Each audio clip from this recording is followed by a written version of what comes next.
My goals in life are to be successful and have people think good things of me and to do the right thing. To be successful and a good person and to have a good family. Be a surgeon, help people out, and make lots of money. I hope to eventually go to med school and help out the human race with my medical skills. I want to become a marine biologist and own a house and everything, have kids eventually. Hopefully running my own business, construction, taking over my father's business and living a good life. Have a family with a good paying job, good friends, and live in a good community.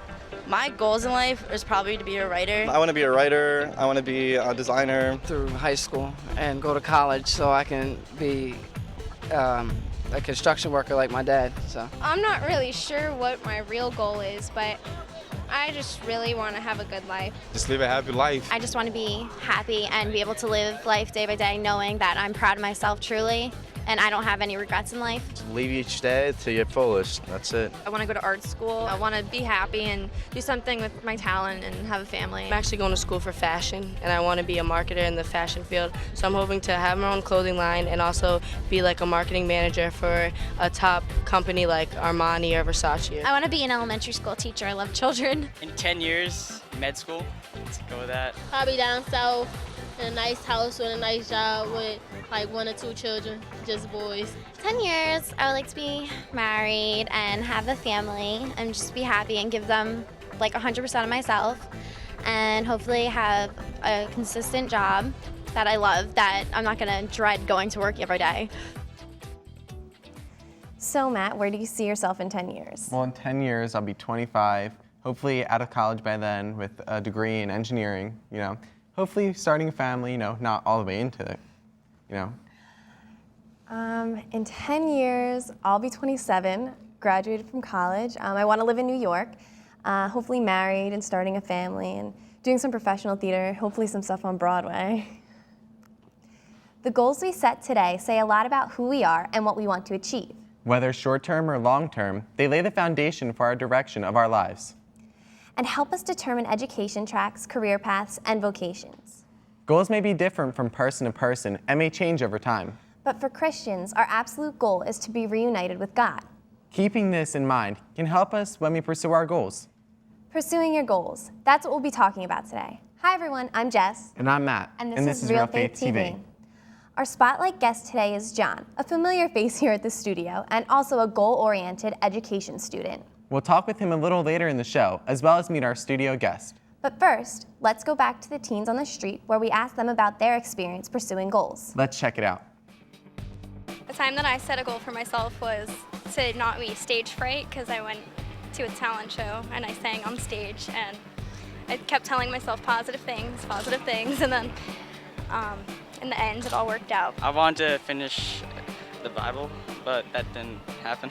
I had to be like 10 years old and I was saving up money for these cards that I wanted to get, and my goal was to come up with $250 for these cards, and I accomplished it and made actually $15 more than I was supposed to. I planned on graduating high school, and I was struggling a little bit, and then I picked myself up and I graduated. Try to start on a team, try to start on the line, and that's it, yeah, and I succeeded that. Making good grades and doing good in school. I was doing really, really bad in school and it was upsetting my dad because he just got done going through a divorce and everything.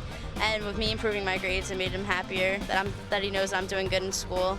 in 8th grade, I didn't know any people there, and everyone used to pick on me because I was white and different. So it was a hard time, but I got through it. Well, I always set a goal in school to have the high honor roll, and I haven't never been on the high honor roll. I've always been on it. I've always kept my grades good. I always wanted to be an EMT, and once I turned 16, I decided I'd study real hard and everything, and then I succeeded and I got my certification. I used to get, not bullied, but let what people said to me hurt me. But since that, I've set a goal not to care what other people think of me and just live my life the way I want to. How did it work out? It worked good. Yeah, I really like what that last girl just said. She was like, I don't like it when people get me down, and now I'm trying to not worry about what they think and just be myself, and I really like what that. Yeah, it's really admirable. Mm-hmm. Let's see what our studio guests have to say about this topic.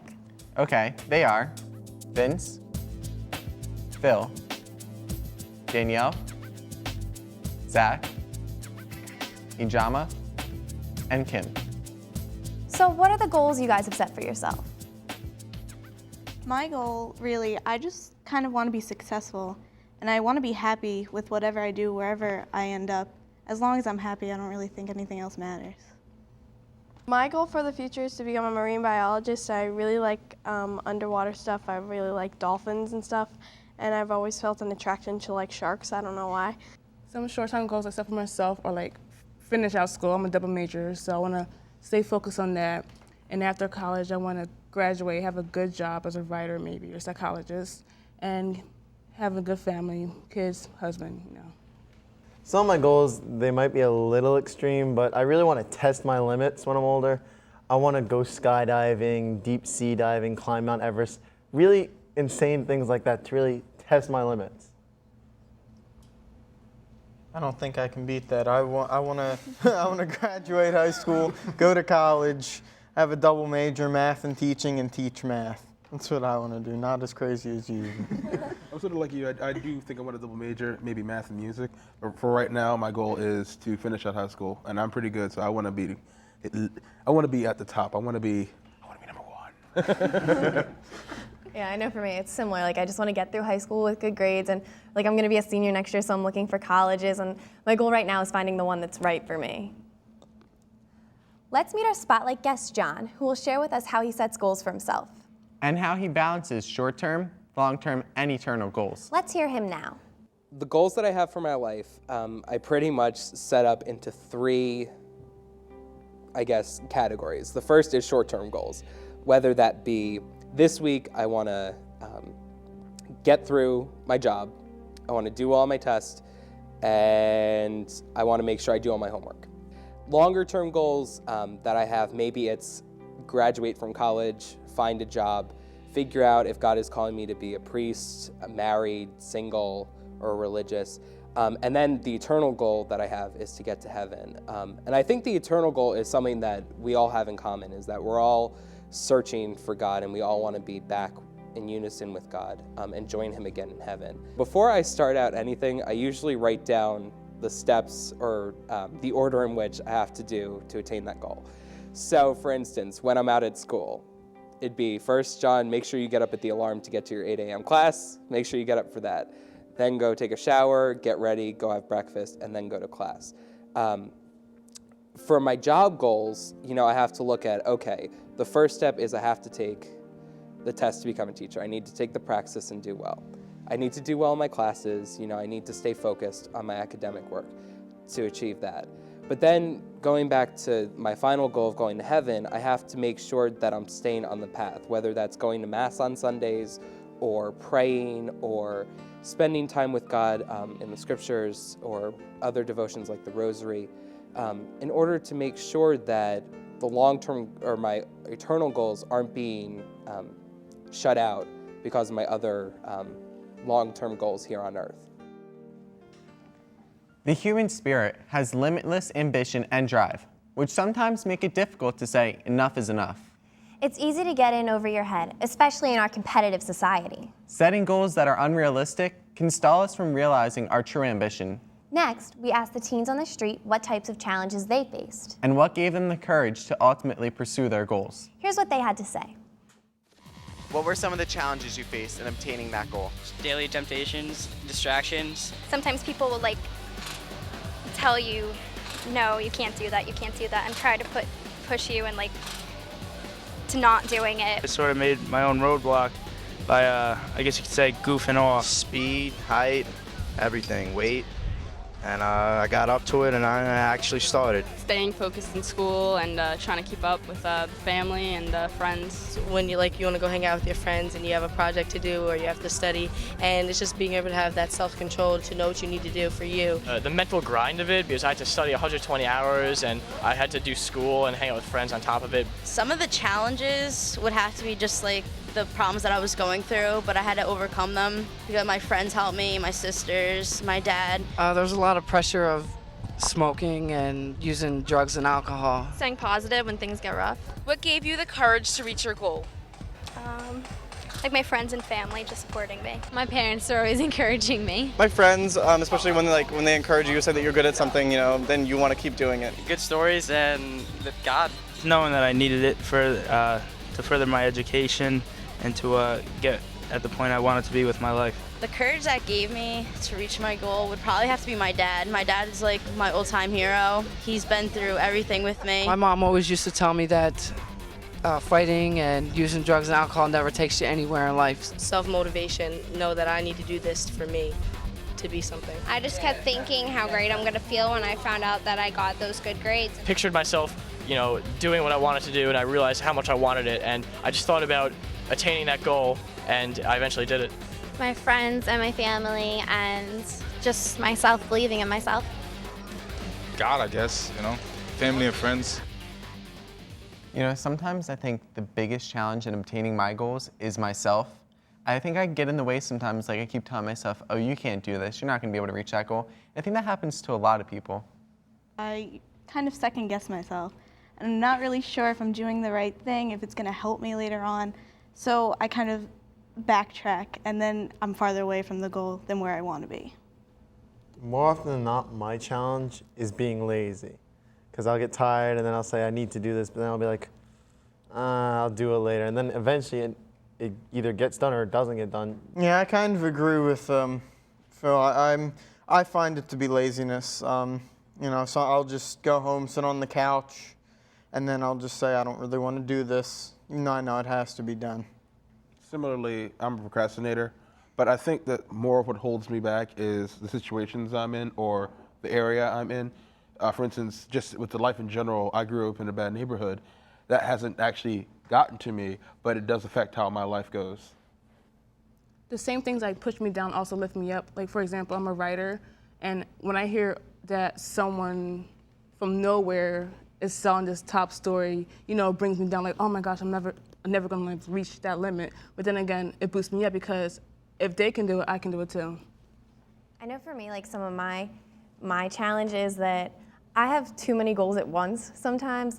During the school year, I do sports, I do theater, so I want to, set a personal record for myself in a race, and I want to be the lead of the show. So it's way too much to do at once. So I think I need to slow down and focus on one thing at a time.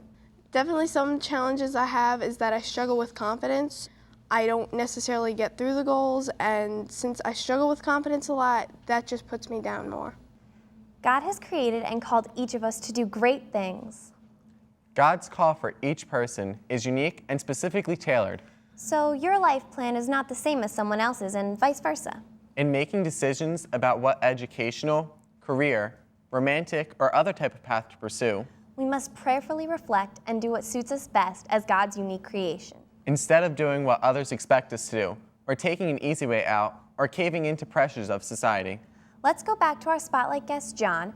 He'll share with us some of the difficulties he faced when defining goals. And how a relationship with God helped him to focus on what was important. Instead of just living in the moment. I'm going to say I had a lot of difficulty defining my goals in high school. Freshman and sophomore and junior year of high school, I didn't really have that many friends. I was sort of the social outcast, which I didn't mind. In 8th grade, I had been hurt by a couple people by trying to be close to them. So I did it purposely, and I didn't really focus on, what do I want to do with my life. And actually, junior year of high school, I got involved in a youth group, and it really helped me to focus and say, you know what, this is what I want to do with my life. And leading a retreat where I was able to look at my life and be like, you know what, I need to start going back to church, or I need to start looking towards my eternal goals and getting to heaven by being involved in these events and really putting the best foot forward to make the best of it. And that really helped me to get focused so that when senior year rolled around, when I was applying for colleges, I was on top of everything that I needed to do, whether it be applying or doing essays or taking tests or visiting schools. God has helped me to, I think, first show me my goals and then help me pursue them because I was able to build on a relationship with Him. Because I'm able to go to Him in prayer and during the Mass and through different sacraments like reconciliation, I'm able to stay in tune with Him, to what His plan for my life is. He helps me to stay focused on that, okay, John, you have a choice now. You can do this for the moment or this for eternal life. you know, what are you going to do? And sometimes I'll make the mistake and say, you know what, I want to live in the moment, I want to do this. And I think we all have those times, but it's important to realize that even if we do choose to live in the moment, God doesn't turn away from us and say, you know what, it's over. You don't get another shot. You know that He's always calling us back to Himself and wanting us to stay focused on that eternal goal and to help others to find that goal as well. You know, I think God helps me decide what goals are right for me. You know, I set goals for myself and then I pray to God saying, you know, is this right for me? Is this what you would want me to do? I think faith plays a big part in your goals because you want to try to be like God. That's what my goal is. And you want to try to make Him proud of you being one of His people. So just by listening to the gospel and trying to be like God, that's how my faith helps me. I have a lot of goals, but more often than not, I say, all right, God, I want your plan first. So whatever it is you want me to do, I'll do it. So like, if for some reason or another my goal isn't in conjunction with what God wants me to do, I have to follow God's plan, not my goals. I had a lot of goals in my life where I wanted something at that moment. With that, I understand that God has a certain timeline for me, and I follow with my goals in mind, His timeline. Prayer definitely helps me to realize what should come first, you know, like whether it be going out for a jog, giving a friend a call, watching TV, playing video games, going on the computer. Prayer definitely does help me prioritize my goals. And I think I have to remember, like personally, sometimes my plan is different than God's plan, so I have to listen to Him, you know what I mean? And I have to reflect on that and I have to pray. Every life and every path is different because every person has been created with different talents and different gifts.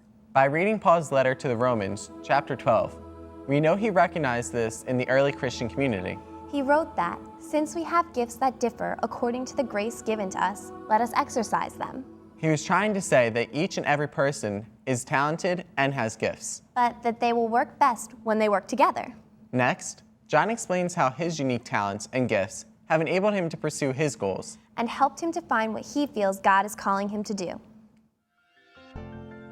The gifts that God has given me, they're really able to help me to pursue my goals in a lot of ways. One gift that I have that I think I use the most is the gift of listening. I love sitting down and having conversations with people and trying to figure out and to help figure out what's going on in their life and then help them with whatever problems that they have. Using that, I looked at, when I was looking, you know, what do I want to do with my life, choosing a major in college, you know, I was overwhelmed, like, I don't know what I'm gonna do. But then when I finally, you know, sat down and was like, God, I really need your help. You know, you've given me so many gifts, like my gift of listening or my gift of understanding or my gift of teaching. You know, I was like, maybe education is what I'm called to do. And, you know, taking the education classes and really being able to work with youth groups running retreats or leading theme nights at a youth group, it's really helped me to see that, you know what, this is what I feel God is calling me to. We're all human. We have a choice to like what we want to do in our life, whether it be what job we have or what activities we want to be involved in high school or what classes we're going to take. But, you know, God is calling us to even use those little ordinary daily activities as a way to continue to find Him. One of the scripture passages that I really look to for encouragement is Jeremiah 29:11. For I know well the plans I have for you, says the Lord. Plans for your welfare, not for your woe. Plans for a future full of hope. And it's like, wow, God is already telling me, listen, I know what you're going to be doing in your life, and I know your ups and your downs and your falls and your failures, but that's okay. I'm here supporting you. So do you guys feel God is calling you to embark on a certain path? I feel that He is, but I'm not really sure what path that is yet. And I feel like it's never going to be easy. He's not going to come out and say, okay, here is your path. You're going to kind of have to find it on your own, but He will help you. I feel the same way as Zach. I know God is calling me down a path, but I don't know what the path is yet. Right now, I really feel like that I'm being called to do something like in theater because I just feel like such an overwhelming joy when I'm on stage, and I don't think I could imagine doing anything else. Like, I just feel like I belong there, and I feel like that's God's way of telling me that's what I should be pursuing right now. I do agree. I think that feeling of joy and that happiness that you get for something is a little bit of a signal saying, if you like it, maybe that might be good for you. And I do agree that it might be difficult to see God's path or God's idea or his call for you, but I think that prayer and reflection definitely helps in trying to understand and grasp that concept. God calls each person in a different way and in a different direction. God's plan may not be obvious, but it's still real and true. Discipleship is a life of discerning and following God's path for your life. Those who travel on God's path will continue to grow in relationship with him. So does faith help you to attain your goals? That's what we asked the teens on the street. Let's hear what they had to say. Faith had a big role in it, you know? You have to believe in something to do it. Faith definitely helped me out because if you aim for what you believe in, faith will lead you the whole way. Did your faith help you in any way? I guess accepting that you can't reach your goal completely. Well, I feel that you can't do everything by yourself, but if you motivate yourself enough and have faith in it, then it'll happen. I just read the Bible every night, and it really did give me strength. Without my faith, I feel like I don't have a foundation. So everything I do, I put my faith in it. At that time, I actually did go to church with my grandma, and it just makes me feel better about myself. I don't know. It boosted my confidence almost. I don't really look in the Bible for stories to help me pursue my goal, but knowing that I believe in God and everything, he will help me always, and my family, my dad and everyone. I think it's a verse. I don't know what it's from, but I think it says he will strengthen you in times of need, something like that. I forgot what it is. So that always sticks in the back of my mind. We are not meant to live our lives in isolation. Humans are naturally drawn to community and friendship. In planning your work and working your plan, invite others to help you as you reach out to help others. And remember that friends who share our common goal to follow Jesus can help support us as we try to define and pursue our life goals. Finally, John gives some advice for young people on achieving their goals. Let's hear him now. Advice that I have for young people, I think the first would be is to bring every anxiety, care, any plans that you have to God in prayer. And God will use that time through prayer either to affirm those goals that we have or to say, you know what, this isn't where I'm calling you to. I think on a more practical level, the advice I give is, sit down with a notebook. It's okay to write out, here are my goals. You can start, okay, the week ahead, here are the goals I have for the week. Let's study for this test, let's get through this soccer practice, and let's make sure I get enough sleep. You can start daily goals, you can do weekly goals, monthly goals, and then yearly goals. At the start of the summer, I wrote out, here are the goals I want to have done this summer. I want to read 5 books, I want to lose some weight, and I want to get some stuff done for one of the classes I'm taking in the fall. Have I completed that list? I'm on the way to doing it, but what it does is it gives me written down something I can look back to and be like, okay, here are the goals that I originally set forth. Are these goals attainable? Or do I need to reword them and change them so that I'm not setting myself with expectations that are too high? Another piece of advice that I'd have for people is that you have to do what you're happy doing. If you don't like doing something, don't make it one of your goals. If, maybe your parents are like, oh, you should have this major, or your friends are saying, no, you're gonna make more money if you do this. You don't wanna be doing something in your life that you feel trapped or stuck in. You wanna be living life to the fullest in whatever you choose to do. One of the biggest things that I've noticed is to help me to achieve my goals is to talk to people who've been there before. Sometimes I don't open myself up enough to people who've gone through similar situations that I've had or who've been in my shoes. And that's if there's one thing that I hope that I can learn to do is to go to those people for advice and say, listen, this is where I am in my life. Do you have any suggestions to help me to achieve that goal? I truly believe that we should always keep fighting and to really push for what we want and never give in. I do agree, and I think that, one of the best pieces of advice I've ever got is that having goals is important. It is important to be goal-oriented. I've learned that from a conference and a camp I was involved in, and it's something that's stuck with me, for the last 4 or 5 years. Yeah, I just recently went to the same camp that Vince went to, and we did this activity where we climbed trees, and our counselor was like, you guys set goals for yourself, and what we want you to do is push yourself further than that. And that was like the best advice you could ever get. He said, don't let other people tell you where you should go. Do it for yourself. Set your goals and go faster, go stronger. There's a saying, you miss 100% of the shots you don't take. And I feel like if you live by that, you will take those risks and you'll eventually achieve your goal. I heard a similar saying. If you fail to plan, then you plan to fail. I also live by this quote, carpe diem, seize a day, make your lives extraordinary. I think, all of us here, we have the similar goal of wanting to be one with Jesus, following him, being more like him. And I think all of our other goals, are they come from that and they support that. So you have a goal and a plan. What now? Make sure to pray. Pray for God's guidance to help you discover the best way to pursue this goal or plan. And listen to his answer. Listen to how he may be directing you on your journey to this goal. It can also be an amazing experience to keep a journal to track your progress. When you look back to read it, you may actually see the footprints of God on your journey. And recognize when and where you felt his support and companionship along your path. How does your relationship with God help you to attain your goals? We'd like to know. Contact us through our website. The address is www.realfaithtv.com. Or you can call us at 609-406-7402. And we'll leave you today with this passage from Ephesians chapter 1. In Christ, we also have obtained an inheritance, having been destined according to the purpose of him who accomplishes all things according to his counsel and will, so that we, who were the first to set our hope on Christ, might live for the praise of his glory. May your hope in Christ guide you to accomplish all you aspire to do. Thanks for watching. We'll see you next time on Realfaith TV. God bless.